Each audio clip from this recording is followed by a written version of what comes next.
Ladies and gentlemen, welcome back to the finest Dawn of War Unification cast this side of East Yorkshire. And today we've got a 1 versus 1 on Deadly Fun Archaeology. Playing as the Chaos Space Marines on the left hand side, we've got TheHappening.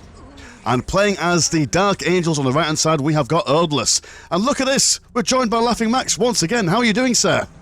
Hi, I'm doing great. I'm looking forward to this game, which is not on a sand map. How did this happen? Well, I don't know that there's a little bit of sand on the southern side, young man. There's just right. a hint, a rhyme of sand. But I'm quite excited for this one. We've got what we've got. We've got Dark Angels on the right hand side. So Scout Central, plenty of stuff going on. They've got some stubborn research already on the go. But yeah, Scouts versus Cultists in the early game. I mean, Scouts have got quite a lot of options against these dudes, considering that they've got combat shotguns and snipers. So we'll have to see how the game progresses. I guess that he opens with armory. This means snipers, because you can get the combat shotguns without the armory. Just a minor thing I see a lot, and I want to put up. If you are going like armory and plasma gen, go for the plasma gen first. You will not need the armory right now, and it would be more efficient for your general power income to have the generator first. But apart from this, we have a more or less standard Chaos Marine into Chaos Lord on the other side. Even a strategic heavy bolter placement here. This I like the placement. I say he's probably anticipating that the Scouts will be coming over and trying to snipe away those heretics. The Chaos Space Marines are always quite vulnerable towards their builders being sniped, considering that they quite often dance extra hard and cost them some of the health to build up those buildings quite quickly, so gotta be careful with that. But the turret, wonderful placement, able to protect the Relic as well as the strategic point in the more central side of the Chaos Space Marine map. So yeah, cool stuff. We've got some snipers as well going for the Scout Marines on the southern side as well, so these guys will be able to one-tap these cultists. Yeah, the cultists are to force melee combat. They only cost 20 requisition to reinforce. These scouts cost 50 requisition. And if you get a sniper rifle on them, that's a very tasty model to kill. So be aware. I mean, yeah, these cultists. Absolutely. You know, I've never even noticed that they cost about 50 blue to reinforce, which is the same amount of money. Actually, no, I think it's about 5 cheaper than a Space Marine. But either way, it's quite expensive for what they are. And like I say, when the sniper goes on top of them, extra juiciness on top of them. But that's a lot of snipers, and with that sheer amount, even if the Chaos Space Marines are heavy infantry, a couple of volleys from them and the entire squad will be wiped. Yeah, the saving grace is now the Chaos Lord. He lost the sniper rifle and it's like, yeah, I can take a few shots. So the Chaos Lord is the biggest problem for these sniper scouts now, because they have no real way of cost efficiently killing him. If they lose model, it will be difficult. But there goes a Tech Marine, so he has a Tech Marine to tank and snipers behind it. That sounds cool. Yeah, definitely. I didn't think that the Tech Marine would be used in an offensive capacity in this sense, but yeah, rocket, why not? So Chaos Lord chasing away some snipers, but then the other snipers going around the flanks, and these Chaos Space Marines are just struggling quite a lot against them. Now the Chaos Lord is absolutely surrounded, and even though he can spank people quite hard, once he gets his morale broken, his spanking capabilities will be quite reduced. While this is going on as well in the centre point up north, we've got the Sentry Post killing a load of cultists, so that contested central strategic point is firmly within the hands of the Dark Angels here. Yeah, so they got the extra point in the middle, but they did not cap their Relic yet, so the economy is kind of similar. Okay, 86 and 10 to 60, 86 and 20, so Dark Angel lead. Yeah, because they didn't got their strategic point in the south.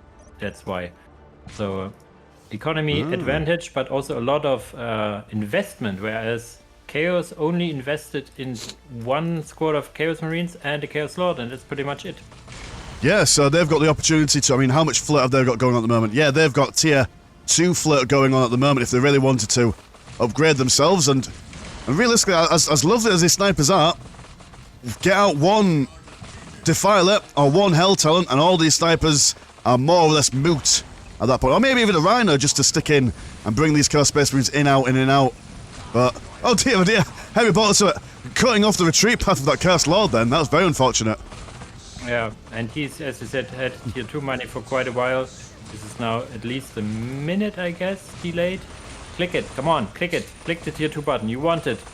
That's is not quite. I mean, it's got the heavy bottle up there, which is lovely, but I mean that's the whole point of not investing too much into tier 1 is that you then get into tier 2 a lot quicker. And now he's pressed it, but he's going to be behind the tier 2 of Odalus here, so that's a little bit of a faux pas, a little bit of a social faux pas there.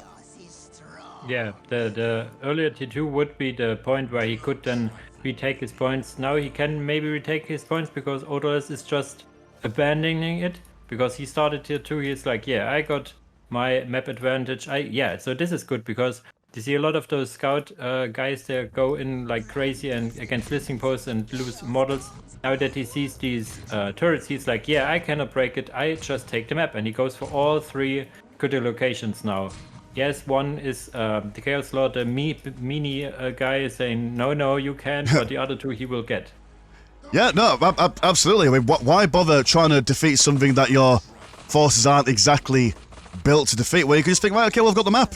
And like we say, he's got that one contested strategic point in the northern centre point of the map, so it's like, well, no matter what Chaos do, he's going to have the economic advantage, but the float on the Chaos Space Marine side, he's got 500 blue plus and 300 green plus, so he's got, when he gets into, I mean, to be honest, the float on both sides are quite extensive, so I imagine that when they get to tier 2, instantly going to be buying some big stuff for the second clash of this match here. Yeah, the float is way too high on both sides. They should upgrade their listing posts and build more generators. By the float of the Chaos player, he could have upgraded all his listing posts and get 6 generators to have quite a big economy for tier 2. He's not opting to do any. Will have quite a lot of resources in tier 2, but yeah, his economy is very low. He will not be able to support any large army for an extended amount of time. I mean, Odalus has some better economy, but still a lot of float here. Gets for the Vault of Secrets. So is he getting a tier 3 rush? There we go. Might of the Deathwing. Oh, nice. My favorite path here, I have to say. Ooh, what's special about the... Because I, for one, you know me, Max, my memory is not great. There's like 3 different tech paths to go for. What on earth is the Might of the Deathwing? If you like Terminators, it's all about Terminators. You get like 3 basic Terminators. All your hero units will get Terminator variants. You get even more Terminators in tier 4. Yeah, Terminators and Dreadnoughts is the Deathwing.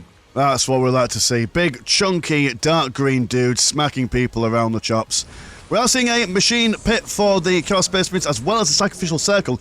Now, this is interesting. Normally, when you're going into your tier 2, you think, right, okay, we'll either go machine pit or sacrificial circle. You don't try and build up 2 things at the same time. But I suppose he's looking at his economy and thinking, shit, I've not bought anything for ages. And he's got so much blue money, but not enough green to actually buy anything substantial in tier 2. Needs more plasma generators. He is going to go for that strengthening power grid research and start to build some more plasma generators, but a little bit behind here. Yeah, you normally do not want to get the upgrade instead of getting more generators, because the generator only costs you 135 and gives you plus 10, and also a little plasma power gift when it's built. So you normally want to get the upgrade only if you have like 5 already and building up the 6th one, because it costs too much for what it gives instead of getting even more generators. So yeah, interesting, as you said, that he also gets the sacrificial circle, which will not provide him a lot. He can go for the upgrade for the Chaos Lord, but yeah, I don't think horrors will be very much needed here, as Might of the Deathwing, as I said, is more about Terminator, so infantry, a lot of infantry. We have now the Chief Librarian in Terminator armor. The scouts, of course, do not get Terminator armor. The Chaplain is getting built. Is there the... Yeah, it goes the Deathwing Orbital Relay, and we will probably see at least 2, maybe even 3 Terminators hitting the field soonish. Definitely, and that Vindicator coming down will be amazing against those scouts. A couple of shots from there and they'll lose a fair few models. We also saw that the Tech Marine Builder also gets Terminator armor, which is quite cool in the same kind of vein. Oh dear, this Chief Librarian not really been able to escape the Chaos Vindicator. He's just going to be constantly battered around left, right and centre. We've all seen the Chaos Forces take this, or at least start to take the centre northern points as well. Scouts have gone invisible there. And we're going to see the first bunch of Terminators being spawned in now, so maybe a pushback from Odalus here.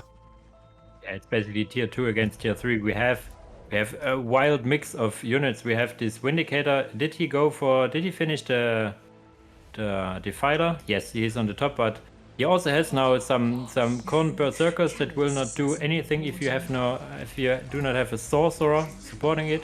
And now he also has the Thorn Princess, which is a unit I would have built as soon as I would have hit tier 2, and if I was him, he needs to summon their special melee / combat squad of her soon and start reinforcing them. He needs something more to fight on the field. There's the Chaplain, there's the Soul Terminator armor, Terminators, so what comes next? Even more Deathwing Terminators, but he's missing the infantry cap. He needed to build the barracks and now gets the infantry upgrade. So a little behind on that part, so only one Terminator for now. That's it, and we've got a fair amount of artillery coming in. I mean, fair enough.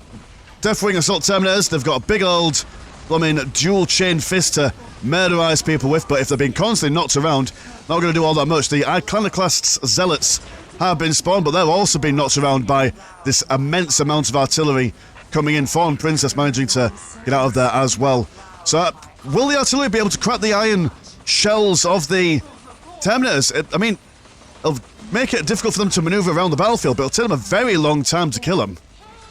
Yeah, they will stand there, and there's somewhere a second squad, on the southern side, killing some Marines now. Deathwing Terminator squad. And what's the third Terminator he goes? Also ranged. So we have one melee, 2 ranged Terminators, so he goes for the maximum of 3, which is highly recommended if you ask me. Getting more infantry cap upgrades, getting Master of the Forge upgrades, which makes your Tech Marine go wild, I guess. Totally forgot what that does. But yeah, it's I think apart from the artillery pieces which knock him down over and over, this is his game to take. He needs some anti-vehicle because these Cyclone missile launchers for the Terminators do not do a lot of damage against vehicles. I know that for certain. I noticed it in the game I played. So maybe a Dreadnought or 2. He can get Deathwing Dreadnoughts, which are basically our standard Dreadnoughts, but more beefier. Yeah. And to be honest, I'm kind of a bit confused by the Happening's unit composition here. It's got lots of artillery coming in, which is, like we said, amazing for knocking around loads of people. But then all his infantry are close combat, so they're all going to be knocked over by stuff. You'd really want just some additional range units to start shooting up things while they're all on the backside, on the floor, not being able to move. So, quite. I mean, maybe there's a logic I'm not quite seeing here, but I don't really quite agree with what's going on at the moment. He even got the Horror Squad, whereas there's only infantry against him, so this is also interesting. Maybe he wants to backstab his economy or something, but there's a Deathwing Apothecary as well on the southern side. I would agree that you would something like Havocs, for example. Havocs would be an absolutely amazing unit here. It also has the requisition for 1 squad of Havocs, which I would highly recommend to, just put on some high damage, high anti-infantry damage here. Now we see the Deathwing Assault Terminators closing in the distance against Chaos with the Wind Indicator, which is not being microed back. The Cyclone missile launchers you see are doing not a lot of damage, but being a mass, they will at some point kill a Defiler here. But there's 4 more to go. Let's see. Oh yeah, I mean Defilers aren't exactly that expensive. I mean, can I have a look quickly at the Doofy? Yeah, so it's about 150 blue and 260 green, and currently with his economy at the moment, he's going to be able to keep on buying them. But I mean, they're falling relatively fast now that these Deathwing Assault Terminator squads are getting into close combat. They're doing, I mean, not amazing damage, but like you say, when it's en masse, they're doing all right. Double Deathwing Terminator squads with those Cyclone missile launchers doing a good amount of stuff as well. One more Defiler going down, bringing their numbers down to 3, and this is looking very bad. Yeah, and it's still floating like crazy. The Happening is he had the money for tier 3 momentarily, but now buying even more Defilers, the Vindicator getting rebuilt.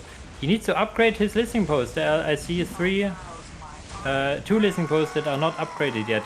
He even can get the upgrade for the economy and stuff. Yeah, use your power, my friend. Odalus looking a bit cautious here. He's falling back. I imagine that's because his Deathwing Assault Terminator squads were separated from his regular old Terminators, which did allow the Iconoclast Zealots and the Corn Berserkers, wherever they've gone, to go up against these guys. Quite hard to really differentiate the units of the infantry, considering that everyone's just this grey kind of colour. But horrors are in there. Not sure what they're firing at, but they're firing at something. Got the Tech Marine Terminator as well, also in there, and he's quite a chunky. 1,000 health on that builder. That's an incredible amount of health for a building unit. He is quite a lad, quite a chat here. You see the Master of the Forge upgrade also gives him like this little probe there and everything. So he has quite a lot of tools now to his arsenal. So that's maybe also why he has such big HP pool, is because of this upgrade Master of the Forge. We now have a company master, Deathwing company master, so we will see probably an orbital relay, orbital bombardment or two. And yeah, and I would highly recommend for Odorless to get a vehicle nave, I think it's called, and get some freaking what they called dreadnoughts out, because yes, you have a lot of Terminators, but you float like crazy on the power department, so get some vehicles. And there comes the orbital bombardment. Here we go, look at that. All advanced, nice and closely linked up. Doesn't do amazing damage, but it looks cool, and that's the main thing, gosh darn it.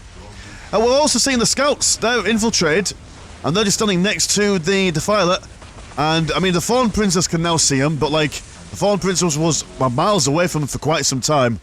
So, yeah, the scouts been quite useful. Good lord, that orbital bombardment goes on for a long time, doesn't it? Yeah, they're finally finished, but yeah, the Thorn Prince is taking the heat. He's rebuilding the heroes and everything. But yeah, he needs some anti-vehicle, and he has no real way of anti-vehicle. Now maybe the Deathwing champion with his Thunderhammer will be dealing some, but yeah, he can also go now tier 4 if he wants. He gets now personal teleporters, which is nice, but okay. Yeah, I would highly recommend some vehicles here or getting tier 4 either way, because the only thing keeping happening in this game is this Defiler spam, and yeah, Defilers aren't the greatest once you got some actually anti-vehicle on the field. Yeah, a couple of Hellfire Dreadnoughts with... Oh, sorry, not Hellfire Dreadnoughts. These guys have got Mortis Dreadnoughts, haven't they? Yes. But they're starting their tier 4 tech research at the moment. Maybe we'll see some Dark Angel Relic units. I don't think I've seen any Dark Angel Relic units on this channel before. Oh, good lord. I've got a Terminator Chaplain going up against 2 Defilers. That's quite an epic scene to witness. Yeah, and then he runs away.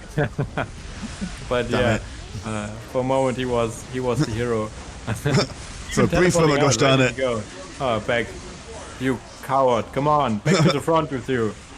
Fawn Princess killing the Dark Angels champion, and I mean, the amount of value you get from the Fawn Princess is absolutely crazy. Really showing the power of anime can really win most situations going on here. But Vindicate is back out, which is ideal. I mean, the ideal piece of artillery against the mass of heavy infantry that's going on here.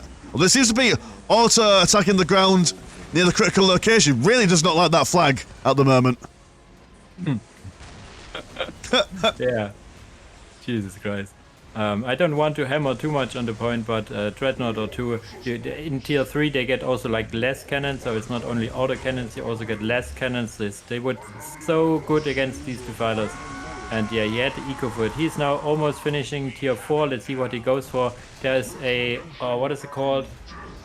Ironclad Dreadnought as a relic unit, I think, for the Deathwing, but also you can now get, if you get a critical location and a relic, you can get also now the Lion out as your Primarch. Ooh, that's exciting. Maybe we should see Lionel Johnson strolling through the field, potentially.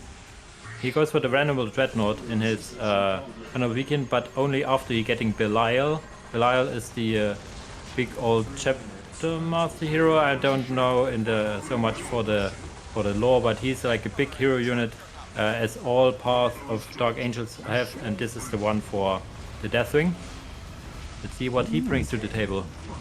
Absolutely. We're seeing the Dark Angels now spreading out across the battlefield, looking to reconquista that northern central point. The southern side, the cultists have... Well, they're not capturing Odlis's point. They're just kind of looking at it at the moment with their shiny eyes and then deciding not to capture the vault. Nope. We could capture that critical location if we want to, but we're not going to, because we just want you to know that we could. You know, but we'll be gentlemen about it. We are seeing a double plasma gun. Yeah, it's a moral victory that they're going for.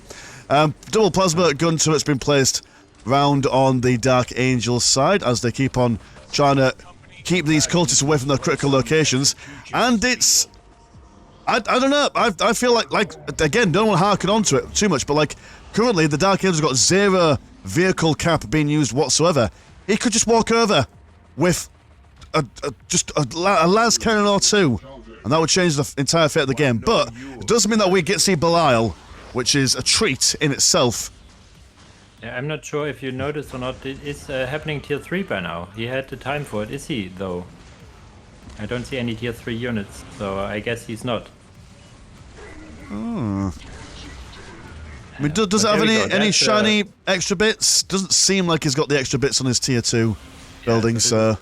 Kind of sad with the float of power he has here. Yeah, you really want to have a tier 3 by now to get some, I don't know, some good units out actually, because he only has Havocs and Defilers, and now there's Belial. The Venerable Dreadnought is also finished. And what did he go for? I don't see it. More Terminators, of course, and the Venerable Dreadnought is about to drop in somewhere. There it is. Look at this beauty. Whoa. Now that's a handsome Dreadnought, if ever I've seen one. Big hands. We all know what big hands mean. Big gloves, ready to pimp slap anyone within punching distance. And here he goes in, spotting all these cultists. Havoc's barely able to keep him back.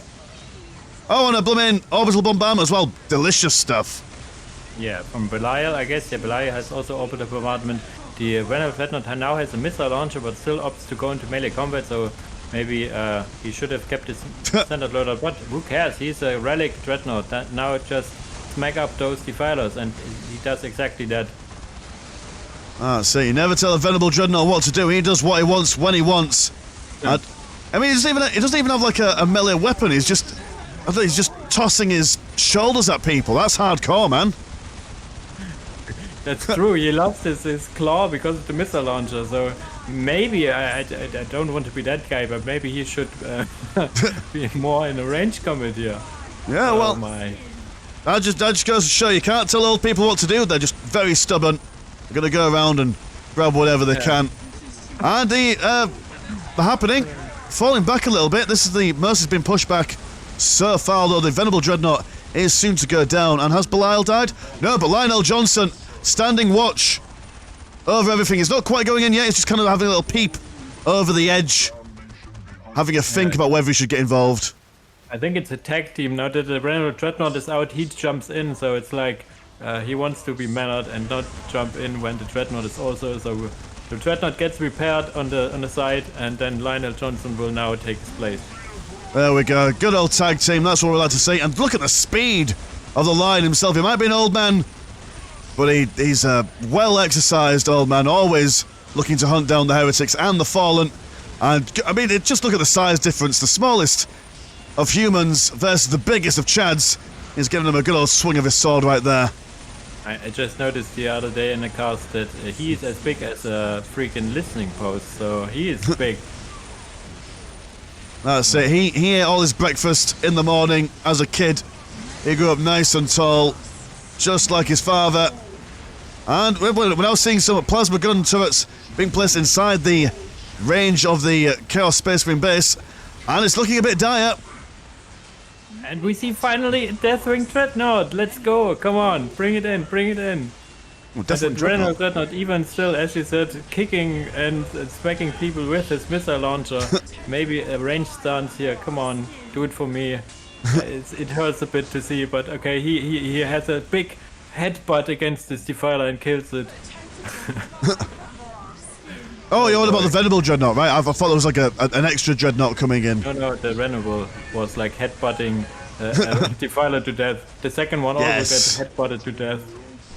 There we go. Deathwing Dreadnoughts coming in. More orbital bombardments coming in from Lionel Johnson. In fact, there's a lot of orbital bombardments for the Deathwing blooming Dark Angels.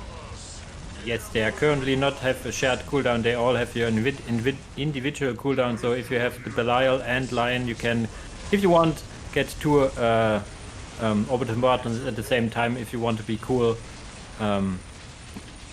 So. And it is very cool. They managed to coordinate all that at the same time. That'd be a curtain of fire.